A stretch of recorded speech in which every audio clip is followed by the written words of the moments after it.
Lost season 6 episode 4। पिछले episode में हमने देखा कि जॉन ही ब्लैक स्मोक है और जीन देखता है कि क्लेयर अभी जिंदा है। अब आगे, पर उससे पहले अगर आपने हमारे चैनल को सब्सक्राइब नहीं किया है तो जल्दी से कर दीजिए।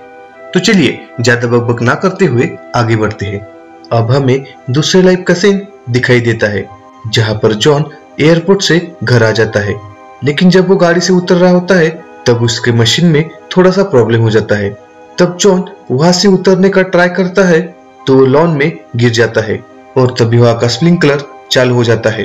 तभी अंदर से जॉन की वाइफ आती है और उसे उठाकर अंदर ले जाती है। अब जॉन की वाइफ कपड़े चेक कर रही होती है कि तभी उसे कपड़े में जैक का कार्ड दिखता है। तब जॉन बोलता है कि जैक ने उसे चेकअप करने के लिए हॉस्पिटल में बुलाया है, लेकिन वो वहां पे जाना नहीं चाहता। तब उसकी वाइफ बोलती है कि शायद तुम्हें वहां पर जाना चाहिए क्योंकि शायद उसकी हेल्प से तुम ठीक हो सकते हो। और तभी सीन आइलैंड पे वापस आता है। अब हमें यहाँ जॉन को दिखाया जाता है। वो रिचर्ड को एक जाल से बाहर निकालता है और उसे बोलता है कि अब हम दोनों को बात करनी है। अब हमें फिर से दूसरे लाइफ का सीन दिखाया जाता है जहाँ पे जॉन अपने ऑफिस में वापस आया होता है। तब उसका एक कलीग उसके पास आता है और उसे पूछता है कि तुम्हारा कॉन्फ्रेंस कैसा रहा। तब जॉन बताता है कि वो बहुत अच्छा रहा, पर उसके कलीग को पता होता है कि जॉन ने एक भी कॉन्फ्रेंस अटेंड नहीं किया है, जिसकी वजह से जॉन को अब उस कंपनी से निकाल दिया जाता है। अब हमें फिर से आइलैंड का सीन दिखाया जाता है जहाँ पे जॉन रिचर्ड को जेकब के खिलाफ भड़काता है और उसे उसके साथ चलने के लिए बोलता है, पर रिचर्ड उसके साथ आने से मना करता है। तभी जॉन को वहां पे एक छोटा बच्चा दिखता है और थोड़ी देर बाद वो गायब हो जाता है। फिर जॉन वहां से चला जाता है। अब हमें बेन को दिखाया जाता है। जेकब जिधर मरा था वो उस जगह पे आता है। वहां एलेना रो रही होती है क्योंकि उसके सारे दोस्त मारे गए होते हैं। एलेना बेन को पूछती है कि मेरे दोस्तों को किसने मारा। तब बेन बोलता है कि ब्लैक स्मोक ने उन्हें मार डाला है और वो ये भी बताता है कि जेकब को भी उसने मार डाला है। तब एलेना जेकब की बॉडी कहाँ है ये पूछती है। तब बेन बोलता है कि उसे जला दिया है और ये राख जेकब की ही है। तब एलेना जेकब की राख एक पोटली में जमा करके अपने पास ले लेती है। अब हमें जॉन को दिखाया जाता है। वो सॉयर से मिलने के लिए उसके घर आता है। सॉयर अभी भी जूलियट के गम में डूबा हुआ होता है और वो बहुत शराब पी रहा होता है। फिर जॉन सॉयर को पूछता है कि तुम इस आइलैंड पे क्यों आए हो। तब जॉन बोलता है कि मेरा प्लेन क्रैश हो गया था, इसकी वजह से मैं इस आइलैंड पे आया हूँ। तब जॉन बोलता है कि ये सच नहीं है। अगर तुम्हें जानना है कि तुम इस आइलैंड पे किस लिए आए हो तो मेरे साथ चलो, मैं तुम्हें प्रूव कर दूंगा। और तभी सीन दूसरे लाइफ में शिफ्ट हो जाता है। हमें जॉन को दिखाया जाता है। उसकी नौकरी छूट जाने के बाद वो घर जाने के लिए अपने वैन के पास आता है, लेकिन उसके वैन के पास एक दूसरी गाड़ी खड़ी होने के कारण वो उसका दरवाजा नहीं खोल पा रहा होता है। और तभी हमें पता चलता है कि उस दूसरी गाड़ी का ओनर हुगो है। हुगो वहां पे आता है और वो जॉन से बात करता है। जॉन तो पहले हुगो पर चिढ़ जाता है, पर बाद में वो पोलाइटली उसको पूछता है कि मैंने तुम्हें कभी भी इस जगह पे पहले नहीं देखा है, क्या तुम यहाँ पे काम करते हो। तो हुगो बोलता है कि मैंने ये कंपनी ही खरीद ली है और इस बात से दोनों हंसने लगते हैं। तब हुगो बोलता है कि तुम यहाँ पे क्या कर रहे हो। तब जॉन बताता है कि मेरे बॉस ने मुझे यहाँ से निकाल लिया है। तब हुगो उसे एक कागज पे एक नंबर लिख के देता है और बोलता है यहाँ पे जाकर मेरा नाम बोलो, फिर तुम्हें नई नौकरी मिल जाएगी। अब हमें एलेना दिखाई देती है। वो सबको बोलती है कि हमें यहाँ से जाना होगा। तब सन उसे पूछती है कि हम कहाँ जा रहे हैं। तब एलेना बताती है कि हम टेम्पल की तरफ जा रहे हैं और वहीं पे तुम्हें तुम्हारा हस्बैंड मिल जाएगा। तब सन खुश हो जाती है, पर वो पूछती है कि जॉन का क्या होगा, हमें उसे कहीं पर दफनाना होगा। और तभी इसके लिए एलेना मान जाती है। अब हमें जॉन और सॉयर को दिखाया जाता है। वो बातें करते हुए जा ही रहे होते हैं कि तभी उन दोनों को वो छोटा बच्चा दिखाई देता है। तभी जॉन उसका पीछा करते हुए उसके पीछे भागता है और भागते भागते एक जगह पे जाके गिर जाता है। और तब वो छोटा लड़का जॉन को बोलता है कि तुम्हें रूल्स पता है, तुम किसी को नहीं मार सकते।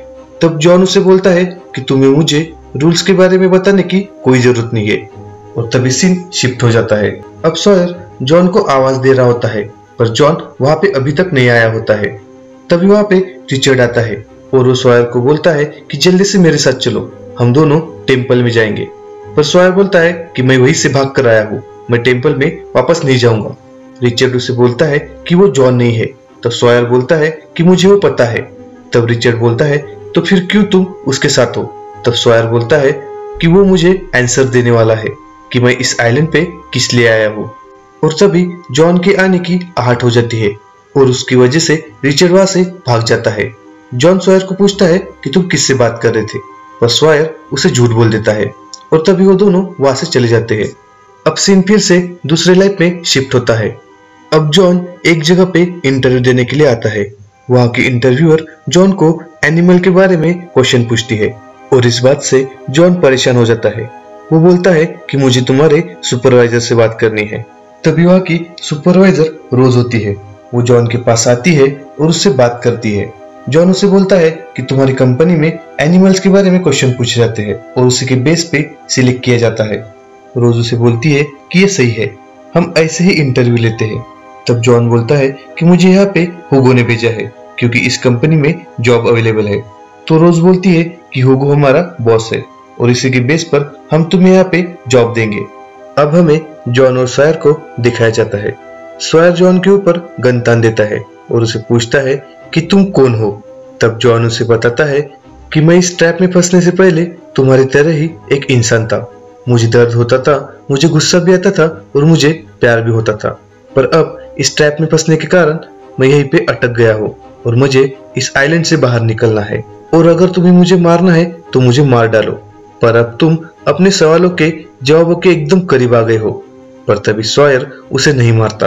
अब हमें दूसरे ग्रुप को दिखाया जाता है जहाँ पे बेन और एलेना जॉन की बॉडी को लेकर आ रहे होते हैं।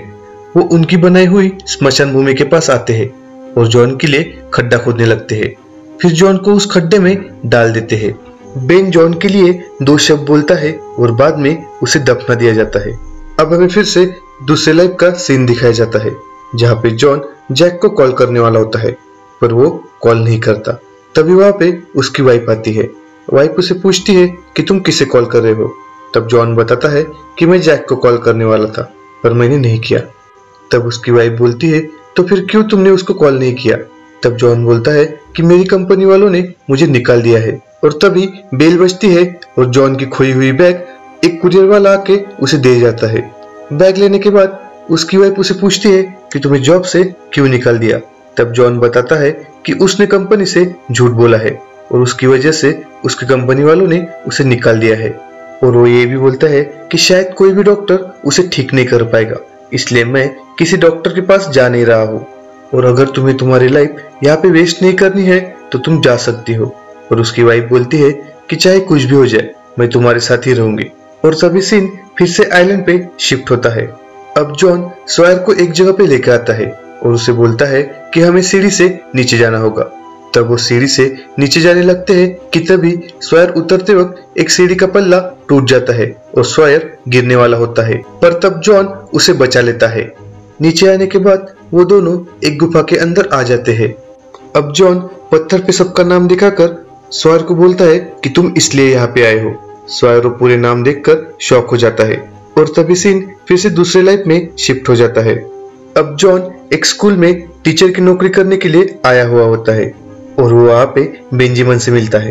तभी सीन फिर से आइलैंड पे शिफ्ट हो जाता है। अब सॉयर जॉन को पूछता है कि ये सब नाम यहाँ पे किसने लिखे। तो जॉन बताता है कि ये सब नाम जेकब ने लिखे है और वो कल ही मर गया है। सॉयर जॉन को पूछता है कि मेरा नाम यहाँ पे क्यों लिखा है। तब जॉन बताता है कि तुम यहाँ के एक कैंडिडेट हो और तुम्हें जेकब की जॉब को रिप्लेस करना है। तुम्हें उसी की तरह इस आइलैंड को प्रोटेक्ट करना है। और अब उसके पास 3 ऑप्शन है। पहला ऑप्शन ये है कि उसे यहाँ पे कुछ नहीं करना होगा और यहाँ से बाहर जाने के लिए वेट करना होगा। सेकंड ऑप्शन ये है कि उसे जेकब का जॉब लेना होगा, मतलब उसे जेकब बनना होगा और इस आइलैंड को प्रोटेक्ट करना होगा। और तीसरा ऑप्शन ये है कि उसे इस आइलैंड से निकलकर अपने घर जाना होगा। तब सॉयर पूछता है कि वो कैसे कर सकते हैं। तब जॉन बोलता है कि ये सब हमको मिलकर करना होगा। फिर जॉन सॉयर को पूछता है कि बताओ तुम रेडी हो इस आइलैंड से बाहर निकलने के लिए। तब सॉयर थोड़ा सोचता है और बोलता है कि हाँ मैं रेडी हूँ इस आइलैंड को छोड़ के जाने के लिए। और इसी के साथ यहाँ पे चौथा एपिसोड खत्म हो जाता है। आगे क्या होता है जानने के लिए हमारे चैनल को सब्सक्राइब करें। मिलते हैं नेक्स्ट वीडियो में, तब तक के लिए हमारे चैनल को देखते रहिए।